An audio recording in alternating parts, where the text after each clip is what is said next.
আসসালামু আলাইকুম সুধী দর্শকবৃন্দ, প্রীতি ও শুভেচ্ছা নিন। শুরু হলো জীবনের আলো। আমাদের আজকের প্রসঙ্গ ইসলামে মানব উন্নয়ন ও কর্মসংস্থান।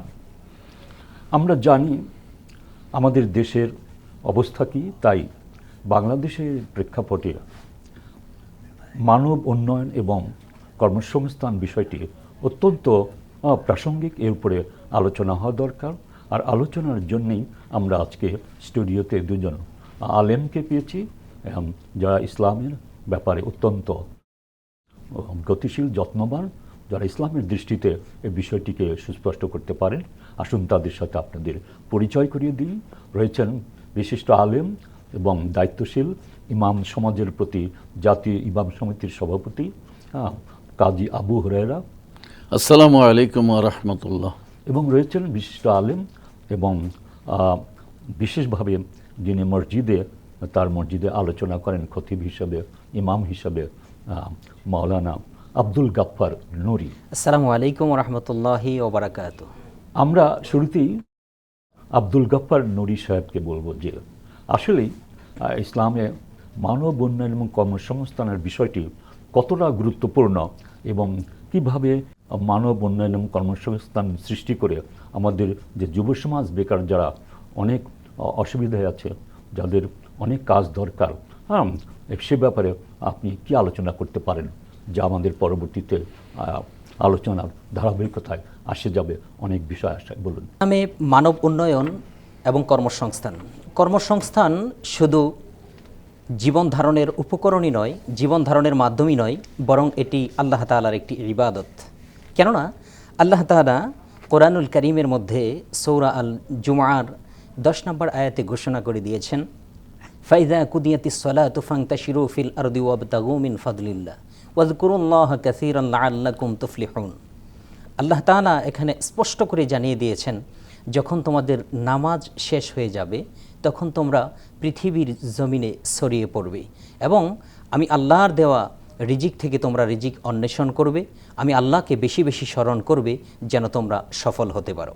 আল্লাহ তাআলা যে বলছেন যে সলাৎ যখন শেষ হয়ে যাবে, সলাৎ is the best media to meet of আল্লাহ।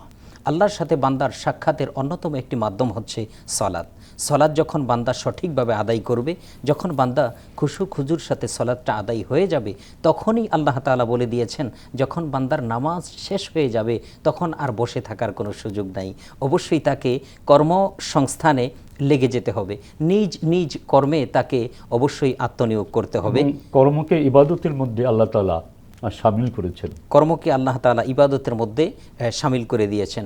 কেননা এ ব্যাপারে নবী করিম সাল্লাল্লাহু আলাইহি ওয়াসাল্লাম একটি হাদিসের মধ্যে এভাবে ঘোষণা করে দিয়েছেন যে ফরজ ইবাদতের পরে আরও একটি ফরজ কাজ হচ্ছে হালাল রিজিক অন্বেষণ করা।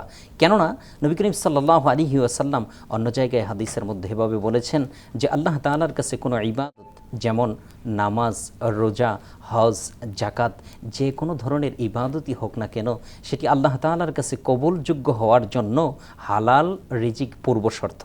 হালাল রিজিক ব্যতীত আল্লাহ তাআলার কাছে কোনো ইবাদত কবুল হবে না। এখন দেখেন, আপনার সাথে যদি আমার ব্যবসা হয়, সেখানে আপনার মধ্যে একটু হালাল রুজির সম্ভাবনা আছে, কিন্তু সর্বসাধারণের জন্য হালাল রুজির ব্যবস্থা হতে হলে সমাজে, রাষ্ট্রে ইসলামের বিধান কায়েম থাকতে হবে সর্বসাধারণের জন্য।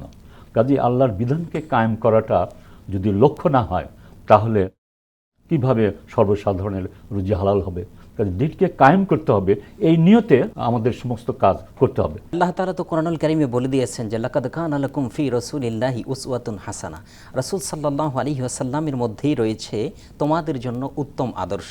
সুতরাং আমাদেরকে রাসূল সাল্লাল্লাহু আলাইহি ওয়াসাল্লামের সেই উত্তম আদর্শ আমাদেরকে আমাদের জীবনে উত্তম আদর্শটা নিয়ে আসতে হবে এবং রাসূল সাল্লাল্লাহু আলাইহি ওয়াসাল্লামের আদর্শে গড়া আমাদের জীবনটাকে পরিচালনা করতে হবে। সেক্ষেত্রে কোরআন সুন্নাহ তো অবশ্যই আমাদের মধ্যে থাকতে হবে। আমাদের মধ্যে যদি কোরআন সুন্নাহর জ্ঞান থাকে, তাহলে অবশ্যই আমরা রাসূল সাল্লাল্লাহু আলাইহি ওয়াসাল্লামের যে আদর্শ আমাদের মধ্যে রেখে গেছেন, যে আদর্শ সাহাবাই কেরামদেরকে শিক্ষা দিয়ে গেছেন, সাহাবাই কেরাম যে আদর্শ নিয়ে তাদের জীবন পরিচালনা করেছেন, দুনিয়ার জীবনটা তারা পরিচালনা করেছেন, তারাও তো ব্যবসা করেছেন, কর্মসংস্থানে তারাও আত্মনিয়োগ করেছেন।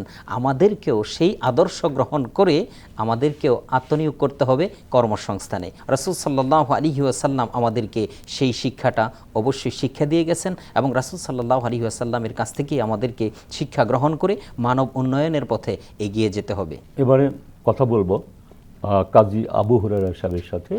আমরা বলবো যে ইসলামী মূল্যবোধ কিভাবে ব্যক্তি, সমাজ ও রাষ্ট্রীয় পর্যায়ে উন্নয়ন চিন্তায় ভূমিকা রাখতে পারে। মানব উন্নয়নের ক্ষেত্রে আল্লাহ তাআলা কোরআনুল কারিমে স্পষ্টভাবে আমাদেরকে দিক নির্দেশনা দিয়েছেন।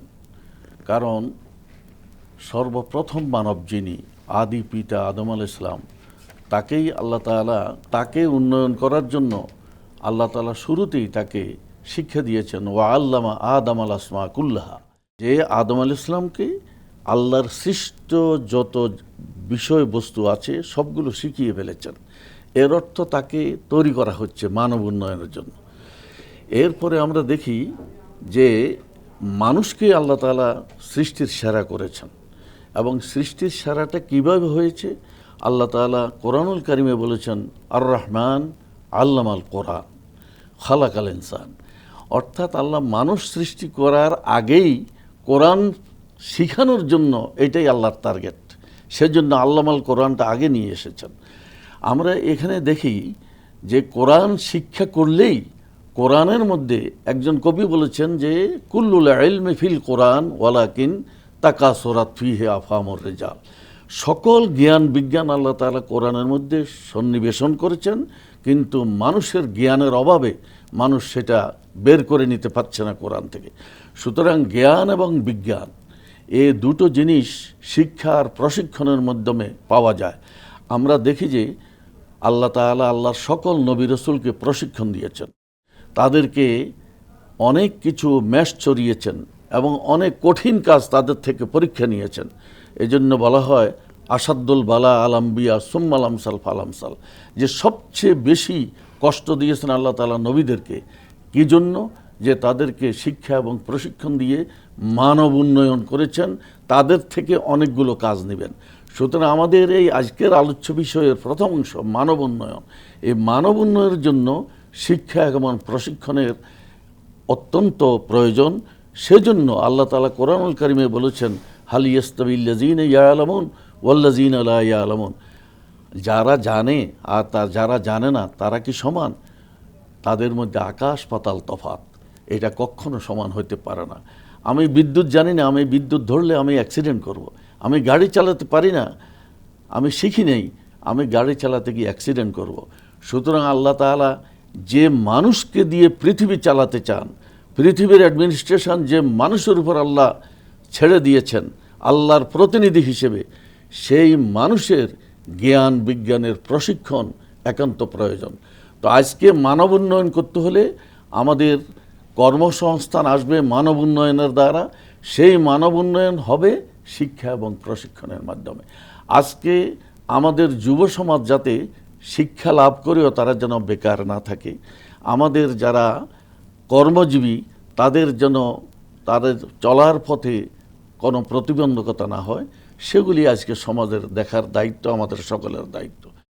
আমরা যদি এই ক্ষেত্রে চেষ্টা করি তাহলে অবশ্যই বাংলাদেশের ইনশাআল্লাহ উন্নয়ন হবে এবং বাংলাদেশে যেভাবে রেমিটেন্স আসছে, যেভাবে পোশাক শিল্প উন্নয়ন করছে, আমাদের এই জ্ঞান বিজ্ঞান যেটা কোরআন আমাদেরকে শিখিয়েছে, যে সর্বপ্রথম আল্লাহ তাআলা ইকরা দিয়ে শুরু করেছিলেন, ইকরা বিস্মে রব্বিকাল্লাযী খালাক। কোরআনের কথাই হচ্ছে যে আগে মানব উন্নয়ন করতে হবে, অর্থাৎ জ্ঞান অর্জন করতে হবে। এই জ্ঞানের মাধ্যমেই তাদের যে যোগ্যতা তৈরি হবে, তাদের যে কর্ম স্পৃহা তৈরি হবে। প্রথমে আপনার যোগ্যতা, তারপরে আপনার চাহিদা। আমি চাহিদা করলে তো হবে না, সেই চাহিদা মোতাবেক আমার যোগ্যতা অর্জন করতে হবে। এজন্যই আল্লাহ তাআলাও চেয়েছেন যে মানুষকে প্রথমে তুমি যোগ্য হও, তারপরে তোমাকে সমাজ পরিচালনা, রাষ্ট্র পরিচালনা অথবা তোমার দ্বারা সমাজ, দেশ, পরিবার সকলের কল্যাণ হবে। হালাল রিজিক অর্জনের নির্দেশনা রয়েছে, এই নির্দেশনা কতটা বার্তা দেয় আমাদের তরুণ সমাজকে? যখন নামাজ শেষ হয়ে যাবে তখন তোমরা মসজিদে বসে থাকবে না, তোমরা ছড়িয়ে পড়ো জমিনে এবং আল্লাহর উপরে তাওয়াক্কুল করে আল্লাহর কাছে তুমি রিজিক অন্বেষণ করো, অর্থাৎ কাজে চলে যাও। আমরা কর্মই ধর্ম, এজন্য বলা হয় যে কানা আসহাবু রাসূলিল্লাহ উম্মাল ও আসহাবে রাসূলিল্লাহ সাল্লাল্লাহু আলাইহি ওয়াসাল্লাম কামা কাল। আল্লাহ রসুল সাল্লাল্লাহু আলাইহি ওয়াসাল্লাম বলেছেন যে রসুলের সাহাবীরা সবাই ছিলেন কর্মী, তারা সবাই কাজ করতেন এবং আল্লাহ রসুল যে কোনো নবী রসুল নিজ হাতে কাজ করতেন। সুতরাং যে কসবুল হালালে ফরিদাতুন বাদাল ফরিদা, যেমন আমি ফরজ নামাজ আদায় করতে গিয়েছি, ফরজ রোজা আদায় করি, অনুরূপভাবে হালাল রোজগার অন্বেষণ করা ফরজ। কারণ হালাল রুজি না হলে ইবাদত কবুল হবে না, রোজগার করা এটা ইবাদতের অংশ। এতক্ষণের আলোচনার পরিপ্রেক্ষিতে আর কিছু বলার আছে আপনার? নবী করিম সাল্লাল্লাহু আলাইহি ওয়াসাল্লাম হাদিসে মুবারাকার মধ্যে ইরশাদ করেছেন যে যদি কেউ প্রতারণা করে সে আমার উম্মতের অন্তর্ভুক্ত হবে না। এটা আমি এজন্য বললাম যে কর্মসংস্থানের মধ্যে, কর্মের মধ্যে গিয়ে যদি আমি প্রতারণা করি তাহলে অবশ্যই কর্মসংস্থান হিসেবে যে আমি কর্মটা করব সেই কর্মের মাধ্যমে আমি উন্নতি লাভ করতে পারবো না, মানব উন্নয়ন সম্ভব হবে না। আর মানব উন্নয়ন করতে হলে কর্মসংস্থানের অবশ্যই প্রয়োজন, কর্মসংস্থান ব্যতীত মানব উন্নয়ন করা সম্ভব হবে না। নবী করিম সাল্লাল্লাহু আলাইহি ওয়াসাল্লাম হাদিসে মুবারাকার মধ্যে ইরশাদ করেছেন আলা কুল্লুকুম রাইন ওয়া কুল্লুকুম মাসউলুন আন রাইয়াতিহি আও কামা ক্বালা আলাইহিস সালাতু ওয়াসসালাম। নবী করিম সাল্লাল্লাহু আলাইহি ওয়াসাল্লাম ঘোষণা করেছেন যে প্রত্যেক ব্যক্তিই দায়িত্বশীল আর তার দায়িত্ব সম্পর্কে অবশ্যই তাকে জিজ্ঞাসা করা হবে। আর আমি যদি কর্মের মধ্যে গিয়ে আমার কর্মে আমি যদি প্রতারণা করি তাহলে অবশ্যই আল্লাহ তাআলার দরবারে আমাকে জিজ্ঞাসা করা হবে এবং আমাকে জবাবদিহি করতে হবে। যে আমাদের মধ্যে কোরআন সুন্নাহর জ্ঞান থাকতে হবে। নবী করিম সাল্লাল্লাহু আলাইহি ওয়াসাল্লাম হাদিসে মুবারাকার মধ্যে বলেছেন তলাবুল ইলমি ফারিদাতুন আলা কুল্লি মুসলিমিন ও মুসলিমা, প্রত্যেক নর এবং নারীর জন্য ইলমে দ্বীন শিক্ষা করা ফরজ। এটা এই জন্যই বলা হয়েছে যে কোরআন সুন্নাহর ইলম যখন থাকবে তখন সে কর্মক্ষেত্রেই হোক, জীবনের সকল ক্ষেত্রে কোথাও সে প্রতারণা করবে না এবং কাউকে ফাঁকি দিবে না, কাউকে ধোঁকা দিবে না এবং প্রত্যেকের দায়িত্ব সে অবশ্যই সঠিকভাবে পালন করবে, নিষ্ঠার সাথে সততার সাথে তার দায়িত্ব পালন করে যাবে। বেকারত্ব হ্রাস করতে জাকাত, ওয়াকফ এবং সদকার মতো ইসলামী অর্থনৈতিক ব্যবস্থাগুলো বাংলাদেশে কিভাবে কার্যকর করা যায় এবং কিভাবে কার্যকর করলে বিরাট একটা বড় একটা সমাধান আমরা দেখতে পাবো। কোরআনুল কারিমে আল্লাহ তাআলা বলেছেন ওয়াফি আমওয়ালিহিম হাক্কুল লিসাইলি ওয়াল মাহরুম। ধনীদের আল্লাহ তাআলা যে ধনী গরিব মিলিয়ে সৃষ্টি করেছেন এটা পরীক্ষার জন্য। ধনীকেও পরীক্ষা করেন, গরিবকেও পরীক্ষা করেন। যে ধনীকে ধন দিয়ে সেই ধনটার মধ্যে যে গরিবদের একটা অংশ রেখেছেন, আল্লাহ তাআলা অনেক জায়গায় কর্জে হাসানা চেয়েছেন যে মানজাল্লাজি ইউকরিদুল্লাহ কারদান হাসানা, যে কেউ কি আমাকে কর্জে হাসানা দিবে? আল্লাহ তাআলার কি কর্জের প্রয়োজন? এটা এজন্য যে গরিবদের, যাতে যারা অসহায়, যারা সহায় সম্বলহীন, তাদের জন্য আল্লাহ তাআলা ধনীদের মধ্যে একটা অংশ রেখেছেন। এই অংশটা বাধ্যতামূলক রাষ্ট্র আদায় করবে। রাষ্ট্র যদি না করে তাহলে বিভিন্ন সংস্থা অথবা যিনি ব্যক্তিগতভাবে দিনদার, ইমানদার তিনি আদায় করবেন, কারণ এটা ফরজ। এই ফরজটা কি জন্য? গরিবের অভাব দুঃখ মোচনের জন্য। এবং সেই ক্ষেত্রে বিভিন্ন ক্লাসিফিকেশন রয়েছে যে যাদের আল্লাহ রসুল সাল্লাল্লাহু আলাইহি সাল্লামকে আল্লাহ তাআলা বলেছেন যে আপনি ওদেরকে খুঁজে বের করুন যারা লজ্জাবোধ করে, সম্মান হানি করে মানুষের কাছে ভিক্ষা চায় না। তো আপনি তাদেরকে চিনবেন কিভাবে? তারেফুহুম বিসীমাহুম, আপনি তাদের চেহারা দেখে, পোশাক আশাক দেখে, তাদের চুলা জ্বলে কিনা, তাদের সব কিছু খোঁজখবর নেবেন। এতটুকু দায়িত্ব আল্লাহ রসুলকে আল্লাহ তাআলা দিয়েছেন। আপনি খুঁজে বের করবেন কারা অভাবে আছে, কারা কষ্টে আছে। এই জন্য ওমর রাদিয়াল্লাহু আনহু বলেছেন ফোরাতের তীরে একটা কুকুর না খেয়ে মারা গেলেও আমি খলিফা হিসেবে আমি ওমরকে কাল হাসর ময়দানে জবাবদিহি করতে হবে। সুতরাং আজকে আমাদের প্রতিবেশীদের খবর আমরা নেই না, আমাদের আত্মীয় স্বজনদের ভিতরে কারা আপনার অসুবিধায় আছে সেটা আমরা নেই না। সমাজের কারা সুবিধা বঞ্চিত তাদের খবর আমরা নেই না। এতিম অসহায় রয়েছে, আল্লাহ তাআলা একটা একটা করে প্রত্যেকের অধিকার কোরআনে নিশ্চিত করেছেন, কিন্তু সমাজ আর আমরা এটা নিশ্চিত করছি না। আমার সম্পদের মধ্যে একটা অংশ ফরজ করে রেখেছেন, এই ফরজ আদায় এটাকে আমরা ফরজটা না দেওয়ার কারণে সমাজে দারিদ্র্য আরও বাড়ছে, দরিদ্ররা তারা কান্না করছে, তাদের পেটের ভুখানাঙ্গা পেট নিয়ে তারা আজকে অসহায়ত্ব, চিকিৎসার জন্য কিছুই পায় না। আল্লাহ তাআলা বলেছেন হাসরের ময়দানে আল্লাহ বলবেন যে আমি ক্ষুধার্ত ছিলাম, আমাকে খাবার দাওনি, আমি অসুস্থ ছিলাম, আমাকে চিকিৎসা দাওনি। তখন বান্দা বলবে আপনি রব্বুল আলামিন, সারা বিশ্বের রব, প্রতিপালক, আপনি আবার কি খানাফিনা আছে, আপনার কি অভাব আছে, আপনার কি পিপাসা হয়? তখন আল্লাহ বলবেন, আল্লাহ তাআলা, যে আমার অমুক বান্দা এই অসুস্থ হয়ে কাতরাচ্ছিল, তুমি তাকে চিকিৎসা দাওনি। আমার অমুক বান্দা পিপাসার্থ ছিল, তুমি তাকে এক গ্লাস পানি দাওনি। শ্রমিক অধিকার, ন্যায্য মজুরি এবং সামাজিক ন্যায় বিচারের ব্যাপারে আজকের আলোচনায় কিন্তু আসা দরকার কার কি ভূমিকা। নবী করিম সাল্লাল্লাহু আলাইহি ওয়াসাল্লাম হাদিসে মোবারকাতে ইরশাদ করেছেন যে শ্রমিকের ঘাম শুকিয়ে যাওয়ার পূর্বেই তার পারিশ্রমিক দিয়ে দাও, সঠিক পারিশ্রমিক দিয়ে দাও।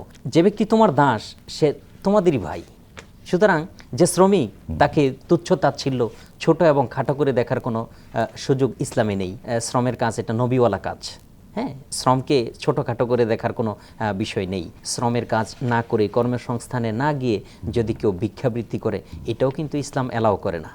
কবির ভাষায় যদি বলতে চাই, নবীর শিক্ষা করোনা ভিক্ষা, মেহনত করো সবে। আল্লাহ বলেন মেহনতিজন আমার প্রিয় হবে, যে ভিক্ষাবৃত্তি করা যাবে না। একজন সুস্থ প্রাপ্তবয়স্ক তাকে প্রয়োজনে প্রশিক্ষণ গ্রহণ করে তাকে কর্মে আত্মনিয়োগ করতে হবে, বেকার থাকা চলবে না, তাকে আকারে আসতে হবে, কারণ তার উপরও দায়িত্ব রয়েছে, তার নিজের দায়িত্ব। কোনো সুযোগ নাই, আমরা তো এখন প্রযুক্তির মধ্যে আছি, তো কাজে এই প্রযুক্তির নির্ভর যে কর্মসংস্থানের সুযোগ এখন ব্যাপক। এ ব্যাপারে আপনি কি বলেন যে ইসলামী মূল্যবোধ কিভাবে এই প্রযুক্তি নির্ভর এই পরিস্থিতিতে আরও ব্যাপক কর্মসংস্থানের সুযোগ কিভাবে আমরা করতে পারি?